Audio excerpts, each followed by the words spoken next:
Dr. James Anderson of the School of Divinity of Edinburgh favors the approach of disambiguating the Trinity using nomenclature that is referred to by theologians as Mysterian.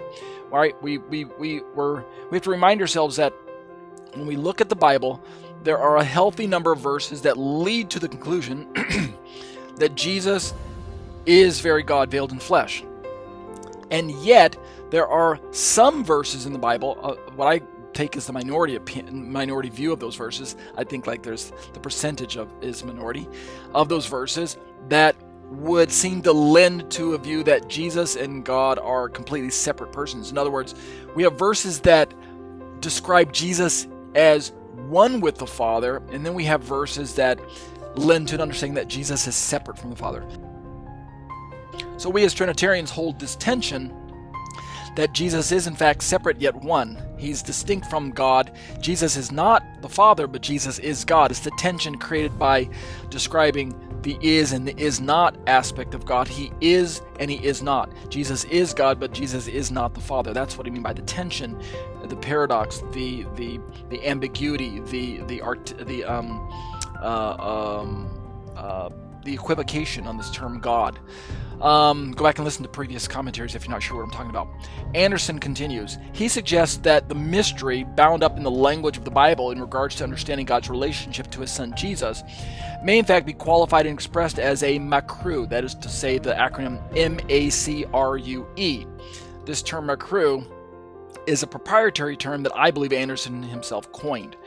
We will examine the biblical possibilities of this actual biblical term mystery a bit further down into his commentary, but for now, let's allow Anderson to explain this MACRUE acronym in his own words. So listen up. This is going to be very helpful for those of you who are interested in having dialogues with people about why the Bible was written the way it was, and what can we do about the fact that from a modern perspective, from an ontological perspective, from an analytical perspective, from a philosophical perspective, the Bible wasn't written in a way that satisfies all of our inquisitive nature along those lines of ontology and philosophy and analytical research and things like that.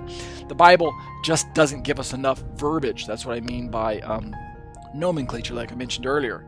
The Bible instead uses verbiage that was relevant to the Bible writers of the day, which would have been Hebrews, and the way in which they described not just God's nature, but God's interactions with mankind, and the terminology and the actions and the definitions and the qualities and observable traits and factors that all lent support to the conclusion that you can deduce from putting all the pieces together that Jesus is in fact the very God of the Old Testament that we are familiar with already, but yet in a way that we were not expecting, or a way that is revolutionary to us.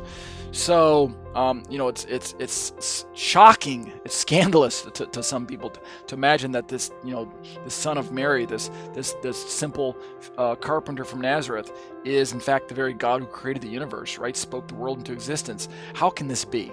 And yet, the Bible needs to be looked at as a whole, and that's what we need to keep in mind as we're looking at this.